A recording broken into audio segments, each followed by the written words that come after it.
do both. It's fine, it's all good. I've had it before where 2 out of the 3 recordings didn't work. So you never know. Don't trust me. Why not? Just enough shower. We have enough? I'll make one.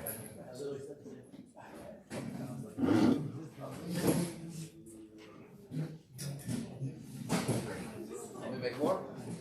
We have enough.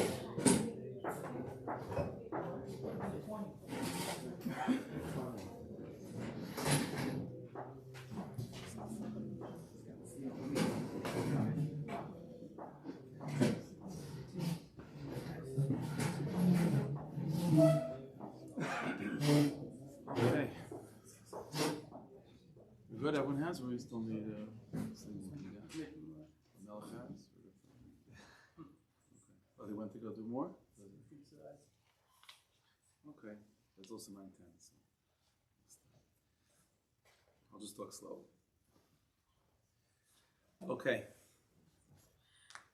All right, so to start getting ready for Lag Baimer. Getting ready for Lag Baimer means you're getting ready for Shavuos. Getting ready for Shavuos means you're getting ready for Mashiach. So, get ready for Mashiach. So as I was sitting down to prepare for this today, so I think it's going to be a 2-parter. I think that's the plan. It's going to be a 2-parter. So tonight, what we're going to learn is sort of an idea, okay, an idea related to Lag Baimer, Rebbe Shimon, and then Bez Hashem next week we'll sort of see the practical applications of this idea, more in terms of avodah, how we in our personal lives can sort of try to be makash ourselves to this. Bez Hashem, we'll take it from there. Okay, so let's begin like this. In Marmukah number 1, you have at least a part of a very famous Gemara regarding Mishum B'Yachai. So everyone knows that Lag Baimer. What's interesting about Lag Baimer B'chlal is that it's a yontif which, again, if you had to pick one tzaddik, that's it's his yontif. It's certainly Rebbe Shimon. But there's another tzaddik that's also sort of thrown in the mix of Lag Baimer, and that's Rabbi Akiva, right? So the famous songs of Lag Baimer are definitely Rabbi Chai and Rebbe Shimon songs. There's also Rabbi Akiva, Sheikh Yisrael. So we have this relationship between Rabbi Akiva and Rebbe Shimon in Lag Baimer. So on a simple level, first of all, again, Lag Baimer is a day that is Rebbe Shimon's yahrzeit, and the day of his yahrzeit is the day that his Torah is spread forth, and it's also the day that the students of Rabbi Akiva stopped dying. So we have this relationship between Rabbi Akiva and Rebbe Shimon. So we have to delve deeper into this to appreciate a little bit more about this relationship. What is it about Rabbi Akiva and Rebbe Shimon that they share in common, this bond between them? In fact, there's a Yerushalmi. The Yerushalmi says that when Rabbi Akiva, after he lost his 24,000 students, so the Gemara says in Yavamis that he went to the south and he started again teaching 5 students. So the Yerushalmi says that when it came time for him to give smicha to his 5 students, which by the way, one of the traditions is that Lag Baimer was the day that he gave smicha to the 5 students afterwards. That's also a simcha of Lag Baimer. Again, Vaiter, Rabbi Akiva passing on his Torah to the next generation. So the Yerushalmi says that when he gave smicha, the first smicha he gave was to Rabbi Meir. And the Yerushalmi says that Rebbe Shimon was looking on the side, he felt a little bit dejected that he wasn't the first one. So Rabbi Akiva turned to Rebbe Shimon and he said, Dayach, it's enough that me, you, and the Bari Olam know who you are. So that's so there's definitely this bond between Rabbi Akiva and Rebbe Shimon. Rebbe Shimon said that in Chazal, the Gemara says, Rebbe Shimon says that a person should take his Torah very seriously, Rebbe Shimon's Torah very seriously, because his Torah, said Rebbe Shimon about himself, is Trumas Mitrimaisa Shal Torah Shal Rabbi Akiva, is the concentrated essence of the Torah of Rabbi Akiva. So when we talk about Rabbi Akiva, it's not Rabbi Akiva's simcha of Lag Baimer, his students stopped dying, he gives smicha to the next generation, and then there's another simcha with Rebbe Shimon, it's his yahrzeit, and we're celebrating his Torah. It's one of the same. Rebbe Shimon and Rabbi Akiva is one of the same. So we have to figure out what the relationship is exactly. Okay, so when it comes to Rebbe Shimon and Lag Baimer, so there is the Gemara of Lag Baimer, is the Gemara in Shabbos, Daf Lamed Gimel. The Gemara says the famous story of Rebbe Shimon, how he found himself in the cave for 12, 13 years. And that's whenever there's a tradition in Chazal that there's 2 Rebbe Shimons, There's Rebbe Shimon pre-cave, and then there's Rebbe Shimon post-cave. So the tradition is, the Chidah brings down that in Shas, whenever you find Rebbe Shimon recorded in the Gemara as just Rebbe Shimon, that's pre-cave. Whereas Rebbe Shimon Bar Yochai, or Ben Yochai, that's post-cave. Okay. So So we have to figure that out. So let's take a look in the Gemara. Maramaka number 1 is the beginning of that story. I'm assuming that we're all familiar basically with the basic rundown of the Maisa, but at least the beginning of it. So the Gemara says like this: the Yasi, Rabbi Yehuda, Rabbi Yossi, Rabbi Shimon. So you had 3 Tanaim, Rabbi Yehuda, Rabbi Yossi, and Rabbi Shimon. They were sitting together. Yosef Yehuda ben Gerim Gabayu, and another person, not a Tana, Rabbi Yehuda ben Gerim, was also sitting there. So you have 3 Tanaim plus this person Yehuda ben Gerim. Pasach Rabbi Yehuda v'Amar. So Rabbi Yehuda begins the conversation, and he says the following thing: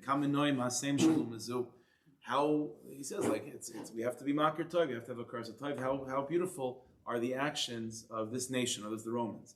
What are the Romans to be praised about? Take Shvakim, they made marketplaces. Take Gesharim, they also made bridges. Take the merchatzos, they had bathhouses. Everything to make a civilized society. They did all these things. So we have to be makir tov. We use them too. Rabbi Yossi Shasak. Rabbi Yossi hears this, but he doesn't say anything. Not agree, not disagree. He's quiet. Rishim Bar Yochai answers that Kol Masha Tiknu like Tiknu El Tzarch Atzman. Everything they said, everything they did, they don't deserve the praise. Everything they did for themselves. Tiknu Shvakim, Lahisha Ben Zainis. They've made marketplaces to have brothels, place of znus. Marchatzois, they have bathhouses. L'adin Ben Atzman, to make themselves feel good for their own personal pleasures. Gesharim, bridges, lital memechas, to take excessive taxes. That's what they're there for. So everything we don't have to be makir tov. So Gemara says, "Amaisa holach Yehuda ben Gerim steeper divrayim." So Yehuda ben Gerim that was there, so he says over to other people what he just heard. The Nishmalu Malchus, the Romans hear about this conversation. Amro, and they make the following decree: Yehuda she'ila yisala. Rabbi Yehuda that said good things, he'll be raised up. And that's what the Gemara, the context of the Gemara says that every time, whenever Chazal had official meetings, Rabbi Yehuda always was the first one to speak. And that was a decree of the government because of this Maisa, that he would be the first one to speak at any conversation, any event. Yaisi Shashasak, Rabbi Yaisi that was quiet, Yigol Tzipori, he's going to be exiled to the city of Tzipori. Shimon Shagina, and Shimon that said negative things about the government, Yeharig, he'll be killed. And that's the Maisa, so because of this he has to run away. He hides in a cave for 12 years. Everyone knows, and after 12 years or so the Gemara says that Elionavi came and told him the message that all the Romans that were going to prosecute you have died, so you're able to come out of the cave. No, and the mice is that he comes out and he sees people that are involved in things of this world, right? Charish b'shas charisha, Zarei b'shas riya, they're plowing, they're sowing, they're doing everything that needs to be done for business and for living. And so Shimon and his son say, they're leaving, they're neglecting eternal life and focusing on temporary life.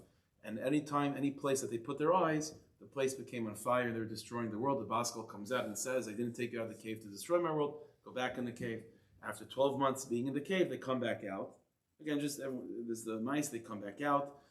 Rabbi Lazar, the son of Rebbe Shimon, is still burning things on fire, but Rebbe Shimon is calming him down, but neither of them are still 100% settled in. And then the Gemara says a Maisa that it was Friday, it was late Friday afternoon, Bein Hashmoshes, it's between Friday night, right the moment of Bein Hashmoshes, between the 6 days of the week and Shabbos, and they see this old man running with 2 bundles of Hadassim, and Reb Shimon and his son ask this person, what do you have these 2 bundles for? So he says, it's L'Kavet Shabbos, why 2? Zachav Rishamar. And then Reb Shimon turns to his son, he says, Ru Kam Chaviv Mitzvah Yisrael, see how beloved mitzvahs are to the Jewish people, that this old man is running because of Zachav Rishamar. Yanis V'Aishudaitam, they came to a place of peace and comfort, and the rest is history. Okay, that's the basic mindset. Now let's understand. The Rebbeinu Shalom obviously needs Reb Shimon to get to a cave. Right? The only way to get Reb Shimon into a cave is if the government prosecutes him. If the government persecutes, if the government is running after Reb Shimon, it's obviously he has to say something that the government is upset about. So there's many things you could say negative about the Romans. So it has to be Bashkocher Pratis, this specific conversation, and the way Reb Shimon said something negative about the Romans, and all the bridges and the marketplaces and the bathhouses that they made was ruled for themselves, and that was the catalyst to get Reb Shimon into the cave, to eventually lead to Reb Shimon Bar Yochai's emergence of the cave, and the rest is unfolding history. So it has to be Hashgacha Pratis what that message was. And more than that, the moment that it's interesting, even in this Gemara, the first mention of Reb Shimon's name is Reb Shimon. Yehuda, Reb Yossi, and Reb Shimon are sitting together. That's Reb Shimon pre-cave. All of a sudden, when he says the words, when he's about to say the sentence, that everything they did is for themselves, they're not deserving of any praise, then Reb Shimon Bar Yochai says. And I mentioned that Reb Shimon Bar Yochai, that word always means, that title is post-cave, which means that already, it means that this was the first awakening of Reb Shimon post-cave. That whatever the inyan of Reb Shimon Bar Yochai is, in terms of Pnimius HaTorah and the Zohar Kodesh and everything post-cave, this wasn't just the way to get him to the cave and to start that process. This sentence of everything they said was, everything they did was for themselves, that contained, that's the beginning of Reb Shimon Bar Yochai. So this is not only Bashgacha Pratis, this is exactly what Reb Shimon Bar Yochai is about, is somehow this sentence. We have to figure this out, what exactly is contained in this inyan. Okay. Now I mentioned before that Reb Shimon and Rabbi Akiva are bound to each other. There's a famous Maisa with Rabbi Akiva, and and this is the point of contact, so to speak, between Reb Shimon and Rabbi Akiva. The Gemara says in Chagiga, famous episode, Dal Shenichnus Lepardes, that there were 4 tzaddikim, at least at the time, and they went on a journey to go into Pardes, to go into the orchard, to go to this to a mystical dimension, the Pardes. Why did they go to the Pardes? So in the Zohar Kodesh, this is a big sug in the Zohar Kodesh, and Reb Shimon himself says that the reason why his Rebbe, Rabbi Akiva, and his Chaverim went into the Pardes was to bring Geula. Each one of the 4, Rabbi Akiva, Ben Azai, Ben Zayma, and Elisha Ben Avuya, I'm not going into this right now, but each one of them took upon themselves a quarter of the tikkun, the collective tikkun that the Jewish people have to go through for Mashiach to come. Those 4 tzaddikim saw themselves as big enough to carry the load, and each one of them would take a fourth of the responsibility, and they went into the Pardes to bring Geula. Bringing Geula ultimately falls on Reb Shimon's shoulder, right? B'sifra da yafkim min gelusa barachimim. That Mashiach is going to come barachimim because of the Zohar Kodesh. So this is already, you see already, this Maisa of Rabbi Akiva going into the orchard with his other Chaverim is already, it must be related to Taras Reb Shimon, because both Rabbi Akiva is going in order to bring Geula. It doesn't work out, and Reb Shimon carries the baton and actually, at least plants the seeds, which will result in Gul Barachim, which is a Zohar Kodesh. So let's put it this way: to understand Reb Shimon and to appreciate Reb Shimon, it has to be bound to the Maisa of Dal Shenichnas Ulepardes. And in fact, Reb Shimon himself sort of says this. The Gemara says, we're going to just go back for a second, with the 4 that went into the Pardes. So again, the Gemara says that really, sort of only 2 of them came out.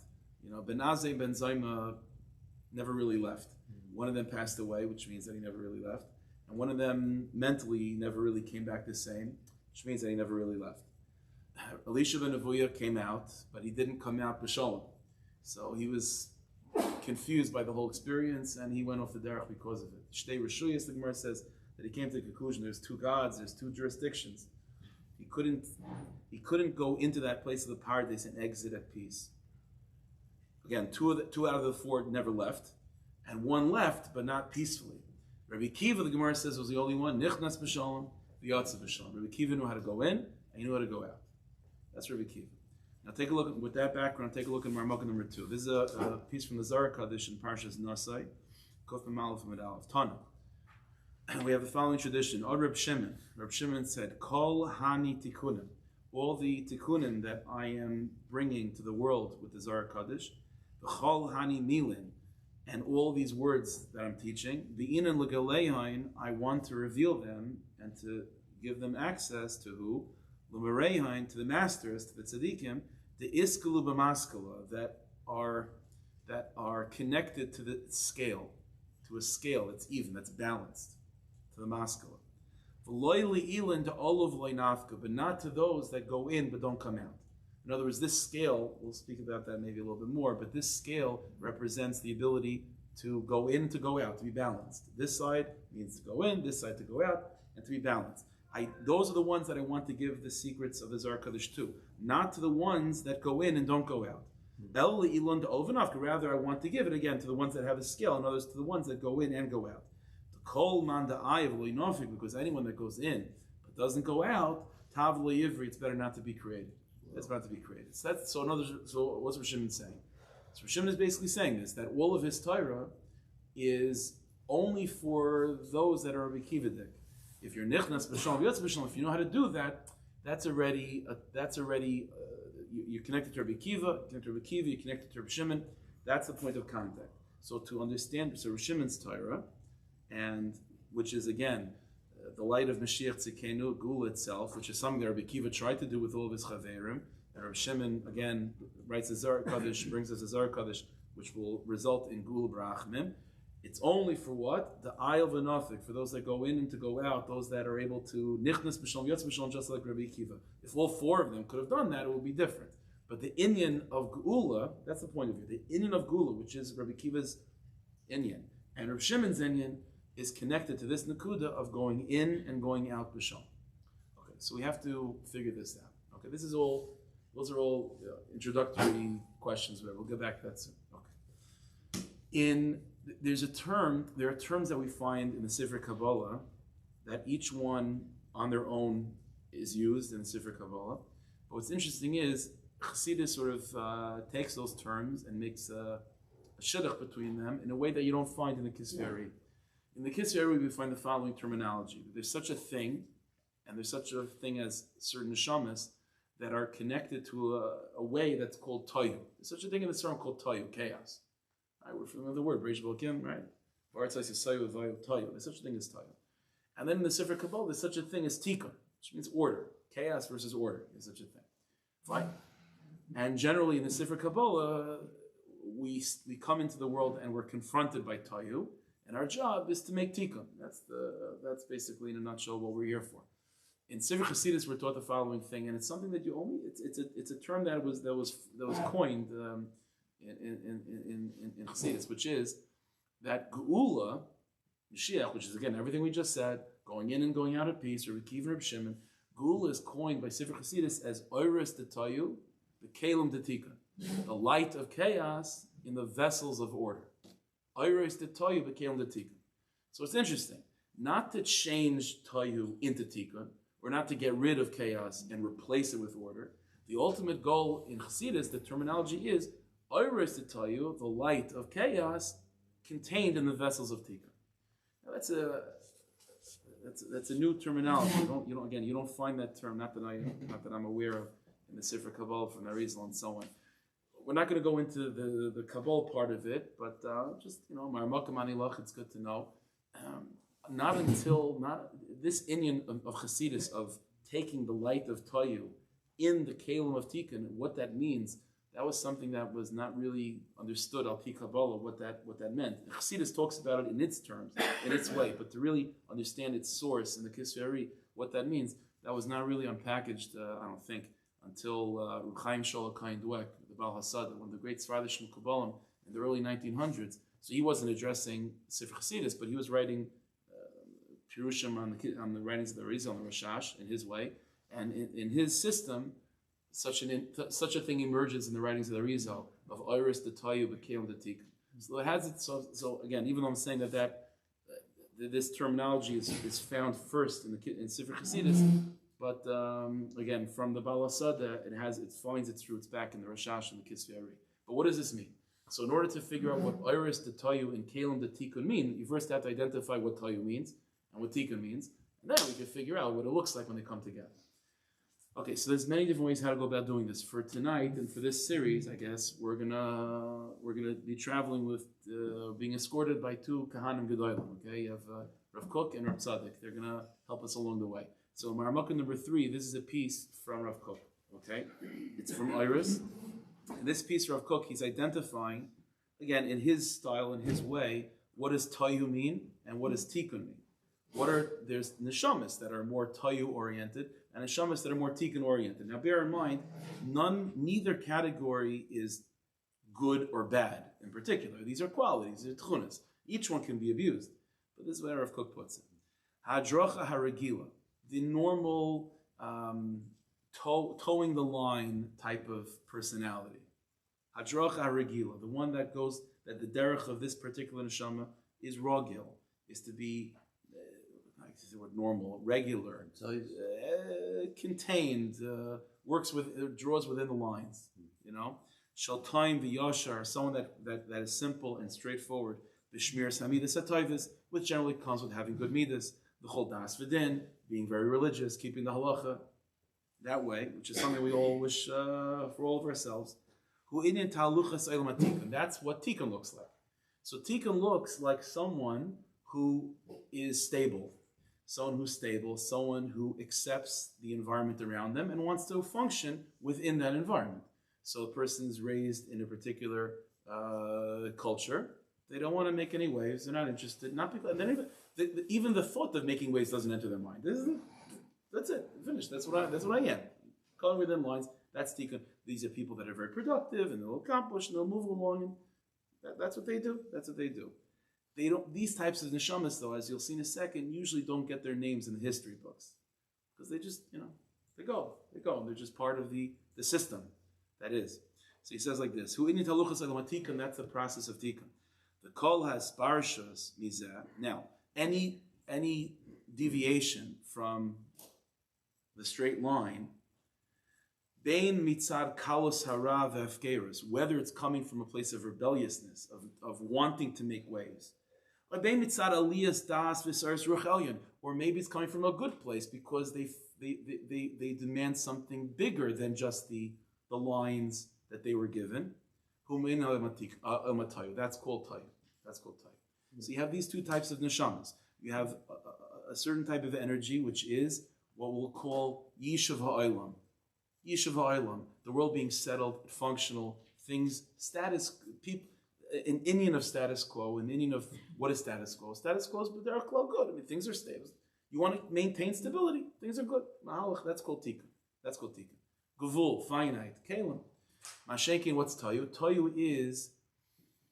Tayu means an energy that always is seeking change. That's always seeking something more, something different, something that's bigger than whatever's being offered. Now that is for one of two things: either because the person's just always out of an act of rebellion, they don't want what's being offered, so they'll always make themselves want more, just be able to say that, just to be able to say that they're unsatisfied, or they're honestly unsatisfied because they desire more. Now Rav Kook is going to elaborate more. Neshama is the tayu. Says Rav Kook, the souls that are coming from tayu, they're truly coming from a very high, sometimes a higher place than the neshamas of tikkun. They're very, very big. Again, we're talking about now, this paragraph, he's describing the tayu personality when it's coming from a place of kedusha. Again, like he said before, there are those that want to, draw outside the lines just because lahachas. That's unholy. That's unhealthy. That's trying to disrupt order just for the sake of disrupting order. That's unhealthy. But there is such an inyan of tayu that's coming from a place of kedusha, and it's coming because this neshama comes from a higher place than order. It comes from a higher place. So he says like this: these neshamas, they demand a lot from reality. Very often, what the kalim and the reality that they're presented with and they're born into can offer. So they demand more than what's available to them. They're seeking a great light. And kol mashu mugbal, and because of their desire for something that is almost infinite and almost inaccessible in a finite world, kol mashu mugbal, anything that is contained or muktsav or designated, v'nerach or evaluated, anything that could be labeled as a box, they can't tolerate it. They can't tolerate it. Not from a rebellious place necessarily, although it might express itself very often like that. But in kedusha, it's coming because these neshamas desire infinity. Every neshama comes from a place of Ein Sof, right? The neshamas come from Kisei HaKavod. The Kisei HaKavod is much bigger than anything this world can offer.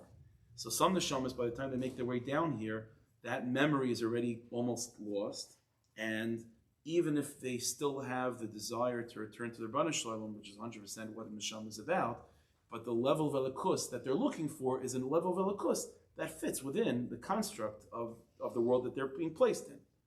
And so those are the people that they're going to color within the line, so to speak, and they're going to make the world a place of divine light, but a divine light that's measured, divine light that's finite, that's mugbal. But then there's other neshamas that by the time they come down here, they still carry a very strong imprint of that place of Ein Sof, that all the neshamas ultimately come from.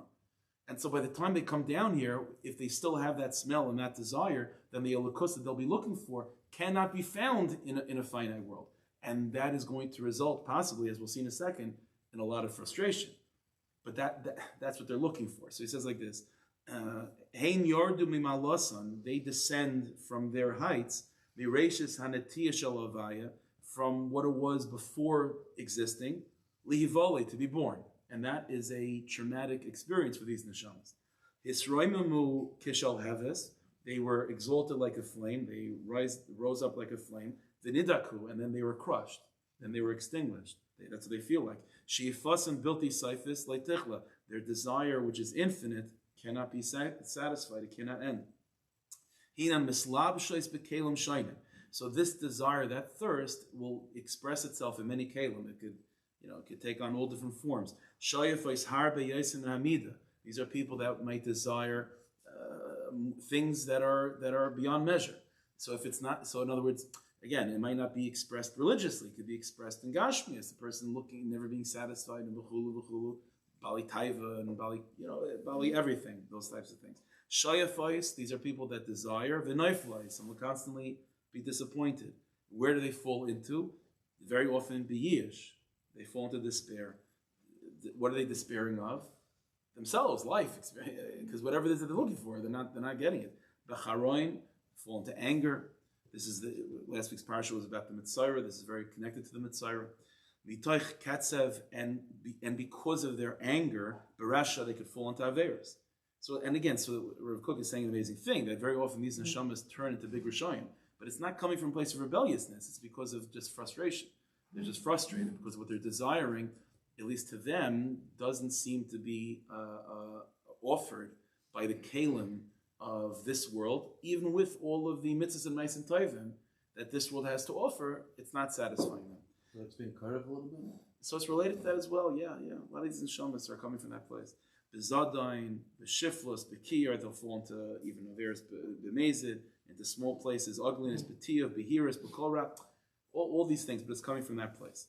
It says Rav Kook again, this is not a full quotation, a lot of this, there's v'chul over here, but he says like this, Avo tamsis ha'oimetz, sheyesh b'ertzainan, but the tamsis, the oimetz is usually courage, but over here it means the intensity by that's contained in their will. Hianakudish al kaidish. That's a holy point.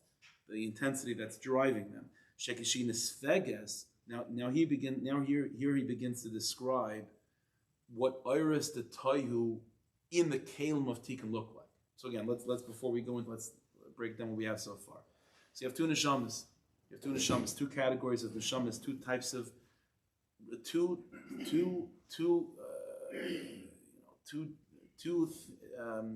categories of neshamas that are drawn to elikos. All neshamas are drawn to elikos. There's one category that's called tikkun, which means a level of elikos and an avodah and a mahalach that's b'yishuv ha'olam. That's in a way of derech eretz. Things are settled. It's not trying to upend anything. It's within kelim and kelim shayim. And then you have aris d'toyu.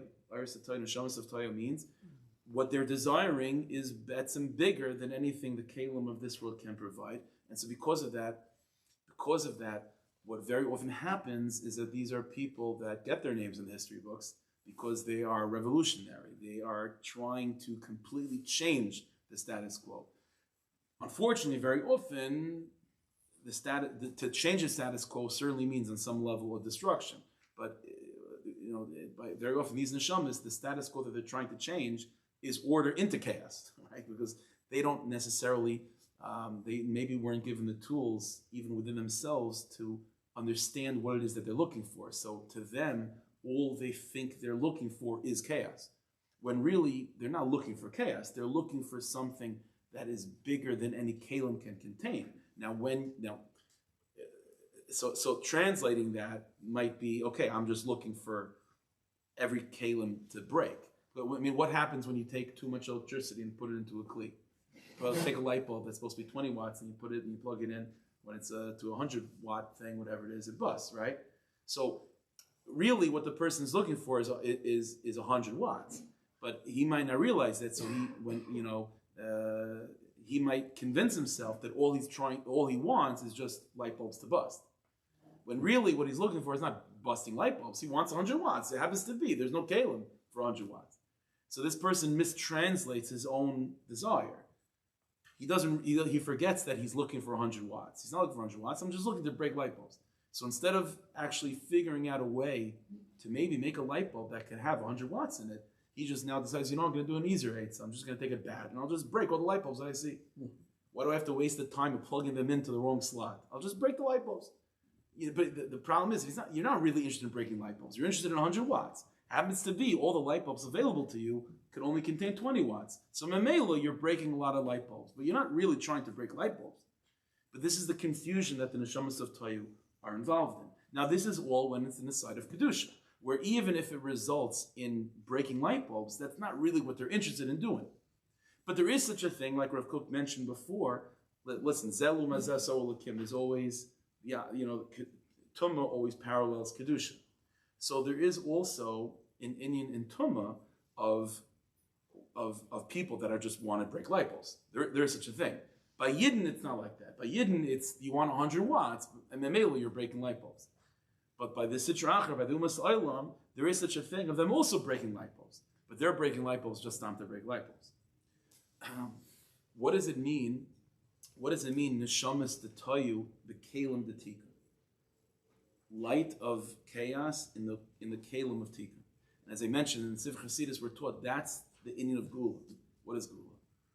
Geula means, as we're going to see more about this, B'ez Hashem, maybe a little bit later on, but Geula means a fusion of these two worlds, which means to be able to finally satisfy the desire of the neshamas of Tayu, to actually give them what they're looking for, which is everythingness, but yet at the same time, which is revolutionary, which is going to be a ma'apecha, which is going to be a complete upending of the status quo, but at the very same moment, not truly changing anything.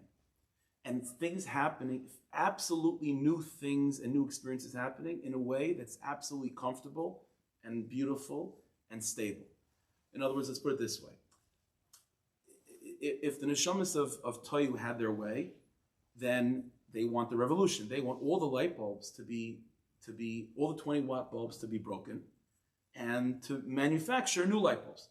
And the new light bulbs that will be manufactured are 100 watts. And that would satisfy neshamas of Tayu.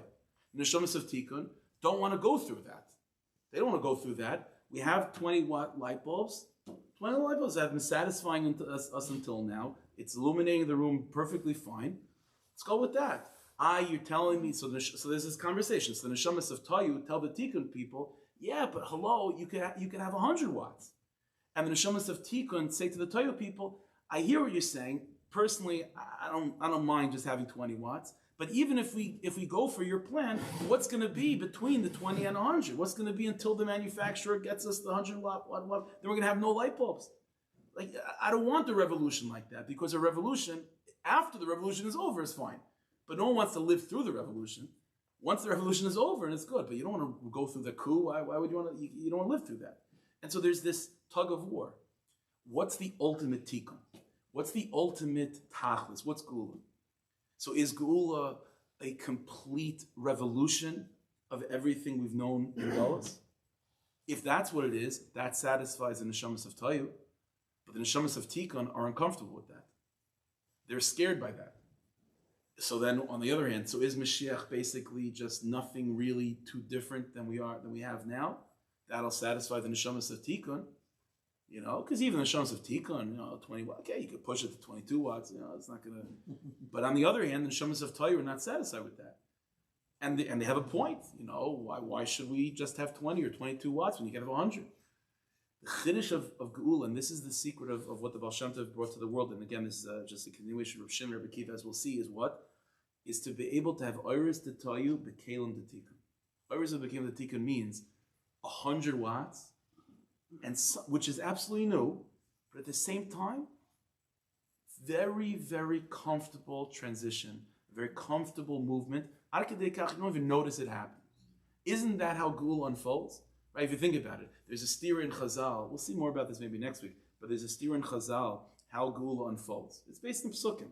On the one hand, the pasuk says, the pasuk describes the pasuk in Tilm describes the coming of Mashiach like the rising sun. So the Gemara famously Yerushalmi says what the meaning of that is that Mashiach comes kima, slowly. Okay, that's one.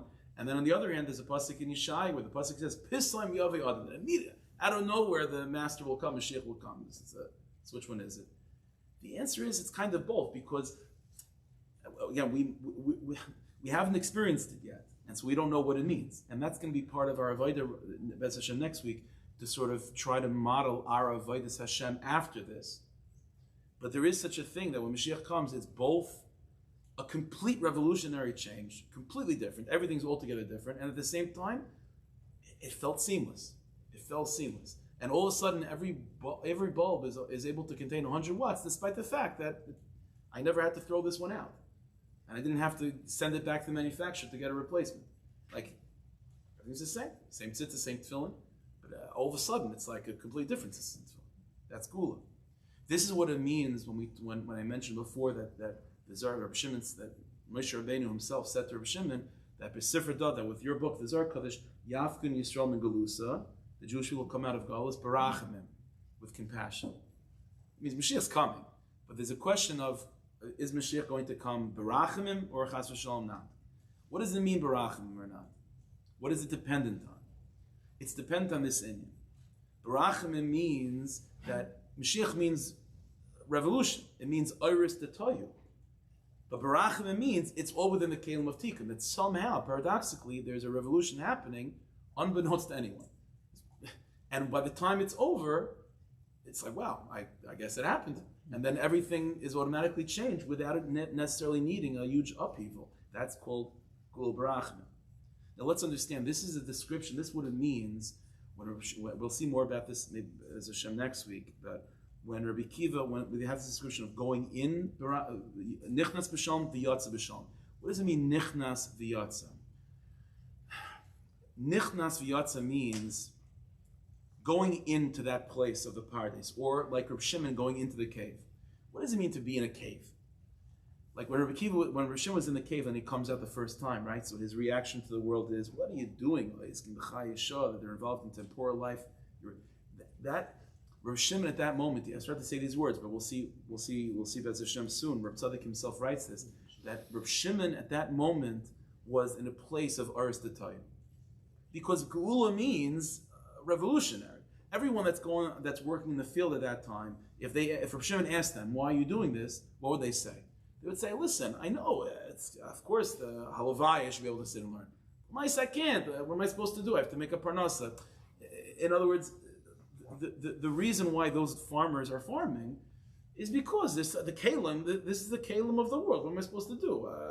The matzav is, there's such a thing as a shtadlus, and this is the matzav that I'm in. But Reb Shimon Bar Yochai, in the cave, is in that place of revolution.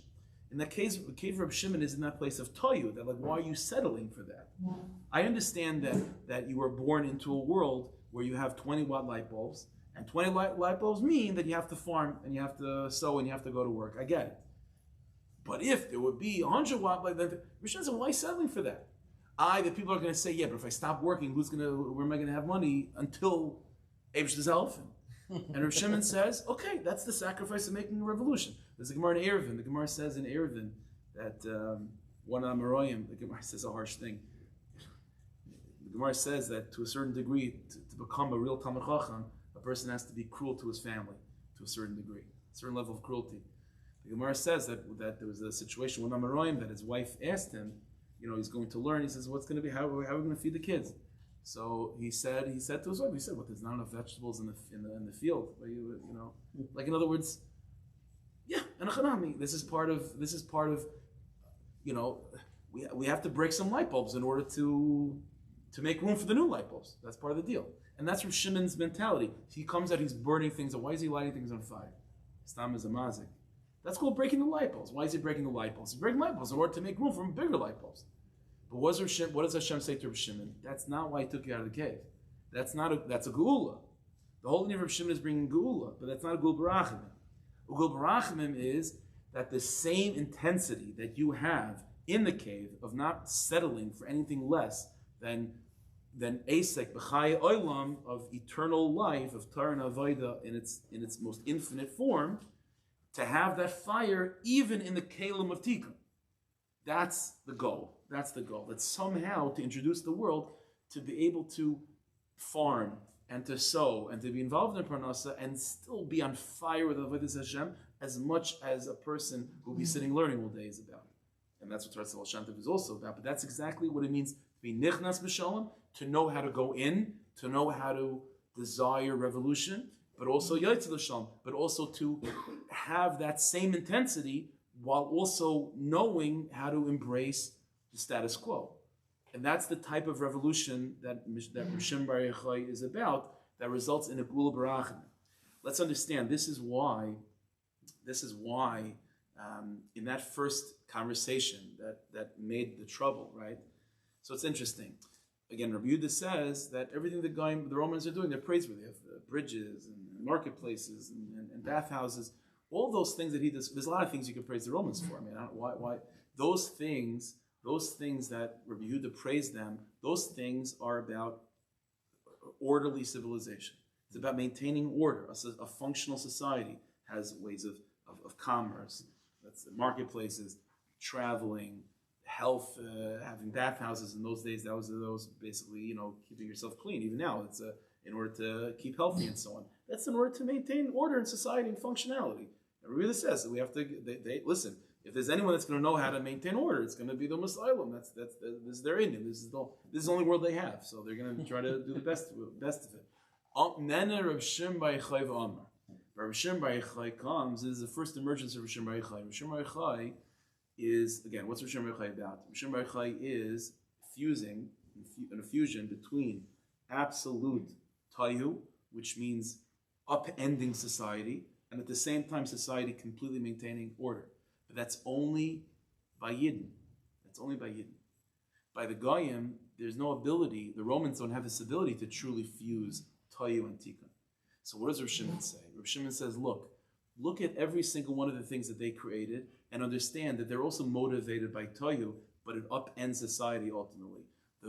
Every single thing that Rabbi Yehuda said they're praised by, which are things that maintain society, the ultimate end result of all those things are resulting in inyanim that upend society. So you have marketplaces for znus. That's the end of society. Many societies have been destroyed by just following taivas like that. Marchatzoyes, bathhouses in order for their own personal pleasure and delight. That's laziness. That's also the end of society. And bridges in order to increase taxes. That's stealing money from each other. That's also the end of society. In other words, what Rebbe Shimon is hinting at, at that conversation there was an awakening of this inyan of toyu and tikkun coming in contact with each other. That's what was going on at that conversation. The ultimate ripened version of that is Rebbe Shimon emerging out of the cave with the intensity of the cave, but the yishuv das of the farmers.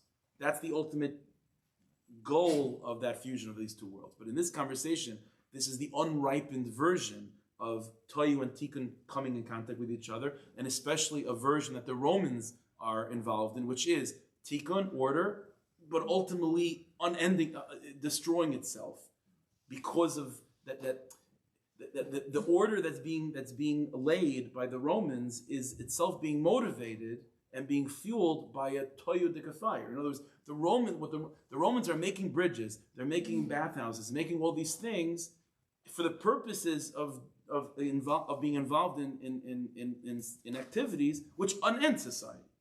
So what they're being motivated by is something that's coming from a complete breakdown of society, and they're trying to make society based on that. It's ending itself. That's why if you think about it, why is Rebbe Shimon Bar Yochai think they don't deserve our credit? So their motivation is no good. It's an afternoon. So what? When the guy's driving on the bridge to get to Seder, what is it? So I can't be makar toiv to the Romans because they had a negative intention when they built the bridge. It was an afternoon to me. What Rebbe Shimon Bar Yochai is revealing to us is that that's the goal is tikkun being directed by tayu, but by the Romans that's also true, but that's the unend of tikkun. It cannot be sustained. There's no such thing as the Uris of Toyu with all of their intensity in the Kalim of Tikkun. Such a thing cannot exist by the Romans. And that's where Rebbe Shimon is pointing out, that their intention is to try to capture Uris of Toyu in the Kalim of Tikkun. They're trying to make an orderly society, which is the Kalim of Tikkun, to try to make that into a place in which they could experience Toyu v'Vayu. That's not possible. That's unending itself. That's not only unend itself. That's misery. That's nishtaher. So what are they supposed to do with those idols? So that's where Klal Yisrael is for. Klal Yisrael is for to ultimately bring the Gula in such a way where the Aris of Tayu can merge with the Aris of Tikkun in a healthy way. But this is the sugya that they're talking about in that conversation with Rabbi Yehuda, Rabbi Yosef, Rebbe Shimon. This is the sugya of Aris to Tayu b'Kelim to Tikkun, of how do you have a society of Tikkun that contains the order, the Iris of Tayu. Is such a thing possible? And if it is, what does it look like? And it's certainly not possible by the Romans. And that's exactly what Rebbe Shimon is pointing out. Take a look at Marmukah number 4. So this is the other kind Gadol, or Tzaddik. So in Sikkos Tzaddik piece Reish Chav Daled.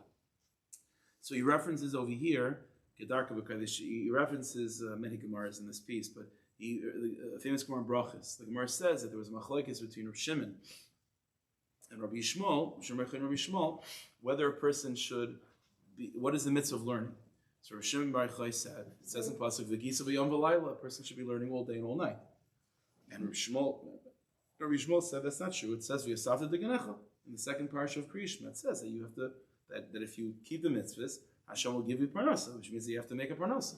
Hashem is giving you parnasa, but you have to work the harvest, the fields, and so on. So that's what Rebbe Shmuel said. The person has to, hanig behem minik derech eretz. That's Rebbe Shmuel's language. Learn Torah, but hanig behem, but you engage in Torah in a way that's normal, in a way that's tikkundik, that fits with the kalim of tikkun. And Rebbe Shimon Bar Yochai is saying, Torah matayalev, what's going to be with Torah? In other words, like that's not. What's going to be with your parnasa? Okay, so light bulbs will break. What can I tell you? But that's what's going to be. Now the Gemara says, Harbe asuk Rebbe Shimon Bar Yochai. Many tried like Rebbe Shimon, v'lo yosel biyadam. They weren't successful. So says Rebbe Tzaddik like this. Armin and Sham. The Gemara says in Brachas, Harbe asuk Rashbi. Many tried like Rebbe Shimon, v'lo yosel biyadam. They were unsuccessful. Why? The evsher l'rabim ulchol olam kulei liyas Rashbi. Because the approach of Rebbe Shimon Bar Yochai, which is very iris the taihu, is very difficult for the rabbim. The ki efshar liyas kain rak b'ma'ara in the cave, that's a possibility. The chutz la'olam hazeh, outside of the world, so to speak. Avol ba'olam hazeh, but in this world, fakert. We'll speak about this more next week. Hakadosh Baruch Hu writes of Yishav ha'olam. The Rebbe Shimon wants there to be tikkun. In other words, tikkun is not just like because we can't handle tayu by itself. The Rebbe Shimon wants tikkun too. The Rebbe Shimon wants things. He wants to give us 100 watts, but he also knows. He also intentionally gave us 20-watt bulbs. So that's also his ratzon. V'an hagazu. Now this is what Tzaddik says, and this brought us back to Rebbe Shimon. V'an hagazu lotzeis mekvulai. This hanag of Rebbe Shimon Bar Yochai, to go beyond the boundaries, to break, to go beyond the borders, and to not be satisfied with anything that's finite, that's reined in, umikfishu kli lakabel ba'ide beguf, and not to be satisfied with anything that could be contained in the body while you're alive. So on hagas olam hatayu, that's the approach of olam hatayu. Kanayda Saidim, which is known, the secret of olam hatayu in the Kisveri. That's what's going on over here, and that's the entire story of Rebbe Shimon. So the whole thing of Rebbe Shimon, and this is Rabbi Akiva again, Nichnas b'shalom, Yatz b'shalom, is to figure out a way to bring a geula, berachimim, which means a complete revolution, and at the same time, without any upheaval at all. And that's what's going on. And this is in truth, when we talk about, we'll speak about this more Be'ez Hashem next week in more Lamaisa, but when you talk about Pnimis HaTorah, this is why, throughout the years of Galus, there's always been Pnimis HaTorah, Kabbalah, but B'derech Klal, Kabbalah and Halacha, Nigla and Nister, were kept to be two different categories. There was Nigla, which is much more Tikkun, That's the kalim, how to function in halacha, what do you have to do, right? The telltale sign of a tikkun dika conversation is the conversation first starts off about something high and holy, and then the person lamaisa. So when you say lamaisa, which is basically like a big, but lamaisa, that usually means that's all tayu, very very nice. But lamaisa, this kalim of tikkun, and the kalim of tikkun, that's halacha. And b'derech klal, throughout the generations, even tzaddikim that spoke about Pneumis HaTorah, very often it was its own category, and then there was a separate category. Nowadays, Mashiach has to come barachamim. It is coming barachamim. So part of the avodah nowadays, and I try to do this honestly, almost kimat every time I speak, I try to do this, which is aris t'toiva kem t'tikkun. Aris t'toiva t'tikkun, which means that no longer see them as two separate sugyas. And if you want to know, like this cutting edge technology, right? So what's the cutting edge Torah? What's the cutting edge Torah? I think is this Indian of fusing nigla and nister, of every sugya coming to life, where at the same time nothing's changed. It's the same familiar experiences, same familiar names. Rambam Ravid, Rashi Taisvis, Rebbe Kiva, Rebbe Shimon, but altogether Pneumis HaTorah comes and infuses with altogether different experience. So, and that's really what Rebbe Shimon is about. For example, it's already there's a letter from the Baal Tanya. The Baal Tanya writes in one place that it's an interesting thing. It's very ironic. What would you think? What was Rebbe Shimon Bar Yochai learning in those years in the cave?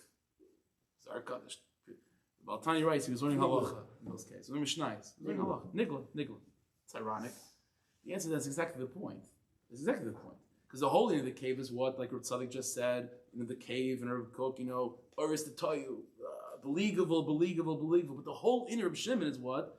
Aris to tell you, but Rebbe Shimon, Rebbe Kiva, So of course the environment that Rebbe Shimon Bar Yochai is in is Lamal B'derech HaTeva. And what's the one thing that he's learning in that experience, in that matziv, is what? Is Derech HaTeva in Yanim. Of course. That's exactly what it's supposed to be.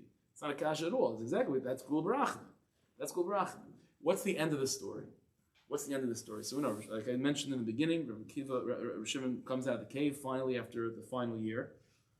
And after the final year, still his son Rebbe Elazar is still uneasy, but they see this old man running, right? Ben Hashmashas and so on. Zach Rishomer or Tadas. So take a look at Marmok number 5. Back to Rav Kook. Rav Kook, one of his Svarim Einayah. This is a pirush that he has on a number of Masechtas in Agadata. So you'll see he wrote this Einayah, by the way, and it's still in Chutz La'aretz before he came to Eretz Yisrael. The language, it's still poetic, but it's not as difficult at all as once he got to Eretz Yisrael, like he didn't talk the same anymore. So this is what he says. He's talking about this story of, again, Reb Shimon and his son meeting this old man, Ben Hashmashas, Friday night. So the Kedusha Shabbos Yishnai B'Koichas. This is Rav Kook. Shabbos has two powers to it. There's two Koichas of Shabbos. Ha'echad Mashi Makadeshes Umala Es Yisrael B'Kedushas Al Yaina. One aspect of Shabbos is in the cave. One aspect of Shabbos is it allows it could take a yid to a high place of Kedusha, Al Yaina, Umer Remes Aisam Be'etzem Kedushas Al Yaina L'Mala Mikon Yechol. It can raise a person to that place of believable, above constraints. That's what Shabbos can be. Umat V'Kasam B'Kvaid Elyon and Kedusha Al Yaina. It can connect a person to the higher transcendent Kedusha. Chutz Mizah. But there's another aspect of Shabbos. Himam Shechas Gamkin is Kayach Kol Yemei HaMaisa and Kol Chlinusam V'Sheflusam. It also has a way of drawing towards it the secular aspect of the 6 days of the week and its smallness. It also incorporates it into its transcendence. Shal Yideshin is Skar Mekdusha Shabbos, through even remembering Shabbos in the 6 days of the week, in Mitzrayim a person becomes uplifted. So Shabbos has this funny balance, this funny dynamic of being able to easily bring a person into that cave, but also allow a person to transition safely out of that cave. And even when you're out of the cave, to remember what it was like in the cave. When you're in the cave, to remember what it was like out of the cave. The word shalom is very much a theme on Shabbos, right? Shalom Aleichem and V'chulu. Shabbat Shalom. So there's an inyan of peace on Shabbos. So first in the Sukkah Shlomecha, the Shalom of Rabbi Kiva, going in and going out, that's the secret of Shabbos. So says Rav Kook like this. So Shabbos itself has these two qualities of being at peace, of going in and going out at peace. And Davka, Rav Shimon Bar Yochai is now, he's coming in contact. It's not just an old man. This is a message to Rav Shimon. This is a gilui. Rav Shimon is being revealed this inyan, this secret of Rebbe Akiva of going in and out of Aris the Toy, Bekel the Tikkun, of Gul Barachim. So he experiences Shabbos, but not just Shabbos, Ben Hashmoshes. What's Ben Hashmoshes? That's the point between the 6 days of the week and Shabbos. So Shabbos has this quality of making peace between everything, and Davka, the moment that he's meeting Shabbos, is the moment of Ben Hashmoshes. Mekadesh probably. Mekadesh is a chol. Mekarev, yeah. Mekarev is a chol kodesh. Ben Hashmoshes has a way of pulling the 6 days of the week into Shabbos and pulling Shabbos. It's a suffix. What is Ben Hashmoshes? It's a little bit of both, right? Umayra hashpas hakodesh alachol, and it represents the ability of kodesh of Shabbos to spill over into the 6 days of the week. Alidei kashur, through its contact. V'zekoich pulas hakodesh alachol. And when this takes place, when Kodesh has an influence over the 6 days of the week, who poilis as rizus hamaisis. So what happens is you have an old man. What is it? An old man should not be running. Right? And old people are slower by nature, right? So put it this way: the kalim of the old man should result in a certain 20 watt energy. But all of a sudden, Rav Shimon Bar Yochai sees an old man, so it's still a 20 watt bulb, but it's running like a young person. So that is Aris the Toy becomes a Tikkun. That's a lot of energy contained in a vessel that shouldn't have that much energy, and it's not being damaged by it, and it's not having to change. It doesn't. Rebbe Shimon Bar Yochai didn't see this old man turn young. He's still an old man, but he's an old man that's running like a young person, and he's holding two hadassim. And this is why Rav Kook goes on to talk about that the hadassim, the myrtles, represents the sense of smell. Sense of smell is always something that you can never really pinpoint or put your finger on. It's ruchni. It's something mysterious. This is a mystery. How could Aris HaToyo fit in the Kelim of Tikkun? I don't know, but it's a mysterious thing, just like the sense of smell, and that's the light of Shabbos. Zachar Yom Shabbos means to remember Shabbos in the 6 days of the week. Shomer Yom Shabbos means to guard Shabbos in its pristine place. To be in the cave, be out of the cave. And where Rebbe Shimon Bar Yochai sees this, it's a simon to him that what? Chaviva mitzvahs al Yisrael, that mitzvahs, the same yid who's living in a farm, who's doing his inyan, kafit derech eretz, but he's able to have a chavivas, he's able to find the ahava and the yira and the avodah of us in the cave, even in the mitzvahs on their terms. Aris the tayu, the kelim the tikkun. That's what Rebbe Shimon Bar Yochai is about. Now, Bez Hashem, next week, what we're going to see is the following thing. What can we do in our avodas Hashem practically, as we heard for Lag B'Omer, but just in general, to sort of mimic this inyan? That's a lot of times what our avodas Hashem is about, of making the best model that we can of what Geula would look like, Aris HaToy Tikkun, in our version of it, to make this transition from Galus to Geula as revolutionary and as seamless as possible. That's position we're going to see next week, what this means, Aris HaToy Tikkun, in more practical terms in avodas Hashem. Okay, we should be zeicha to not have to wait till next week. We should be able to experience it.